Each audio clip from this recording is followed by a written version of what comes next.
Welcome to Chillin' 101. We hope this video helps. In this video, I will explain how to change Mini Cooper spark plugs.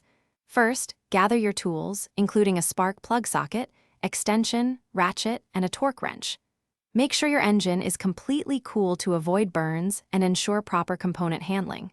For safety, always disconnect the negative terminal of your car's battery before you begin any electrical work.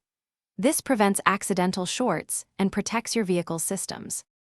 Next, you'll need to access the spark plugs. Start by removing any engine covers that obstruct your view.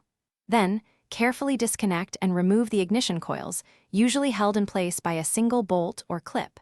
Before unscrewing the old plugs, use compressed air to blow away any dirt or debris from the spark plug wells.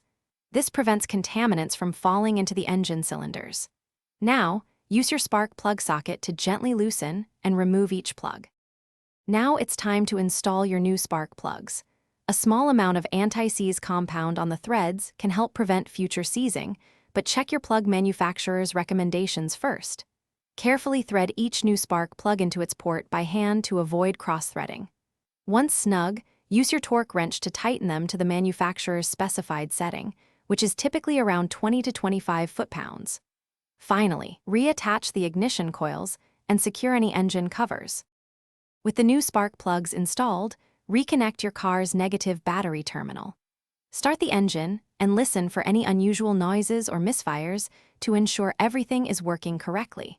Take a short test drive to confirm smooth operation and proper acceleration. Remember to dispose of your old spark plugs responsibly, as they contain materials that shouldn't go into regular trash. For more great deals, and to grab some Little Trees black ice for your car, check the link in the description below. Thanks for watching. Consider subscribing if we helped you.